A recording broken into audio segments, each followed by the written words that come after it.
പാപികളുടെ പ്രാർത്ഥന ദൈവം കേൾക്കുന്നില്ല എന്നും ദൈവഭക്തനായിരുന്ന് അവൻ്റെ ഇഷ്ടം ചെയ്യുന്നവരുടെ പ്രാർത്ഥന കേൾക്കുന്നു എന്നും അറിയുന്നു.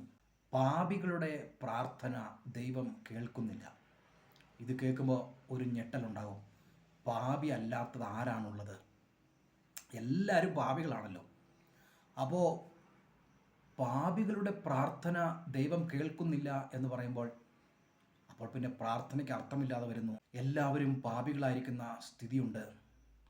ഈ പാപം എന്ന് പറയുന്നത്, പാപത്തിൻ്റെ മറുവശം എന്താണ്? നീതിമാനാക്കുക. ഒരു മനുഷ്യൻ പാപിയായിരിക്കുന്നു, അവനെ നീതിമാൻ ആയി പ്രഖ്യാപിക്കേണ്ടതുണ്ട്. ഇതൊരു കോടതി വ്യവഹാര ഭാഷയാണ്. ദൈവത്തിൻ്റെ കൃപ പ്രഖ്യാപിക്കുകയാണ്, ഈ മനുഷ്യൻ നീതിമാൻ. ഇതെങ്ങനെയാണ് സംഭവിക്കുന്നത്? 2 കൊരിന്ത്യർ 5:21 പ്രകാരം ഇത് ദൈവകൃപയാലാണ്. പാപം അറിയാത്തവനെ നാം അവനിൽ ദൈവത്തിൻ്റെ നീതി ആകേണ്ടതിന് അവൻ നമുക്ക് വേണ്ടി പാപം ആയി.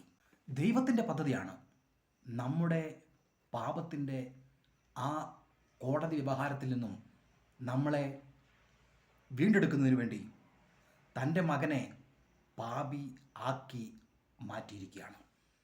അവൻ പാപത്തിൻ്റെ ശമ്പളമായ ശിക്ഷ ഏറ്റുവാങ്ങിയതിലൂടെ പാപത്തിൻ്റെ ശിക്ഷയായ മരണം നമ്മിൽ നിന്ന് മാറിപ്പോയിരിക്കുന്നു. പാപിയായ ഞാൻ ഇപ്പോൾ നീതിമാൻ ആയിരിക്കുന്നു. അതുകൊണ്ട് എനിക്ക് വിശ്വസിക്കാം, എൻ്റെ പ്രാർത്ഥന ദൈവം കേൾക്കും.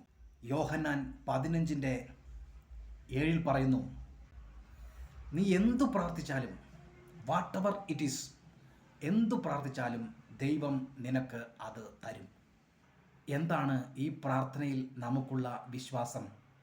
പാപിയായിരുന്ന ഞാൻ ക്രിസ്തുയേശുവിൽ ഇന്ന് നീതിമാനായിരിക്കുന്നത് കൊണ്ട് എൻ്റെ പ്രാർത്ഥന അതെന്തുമാകട്ടെ, ക്രിസ്തുയേശുവിൽ എനിക്ക് അത് നിശ്ചയമായും ലഭിക്കും.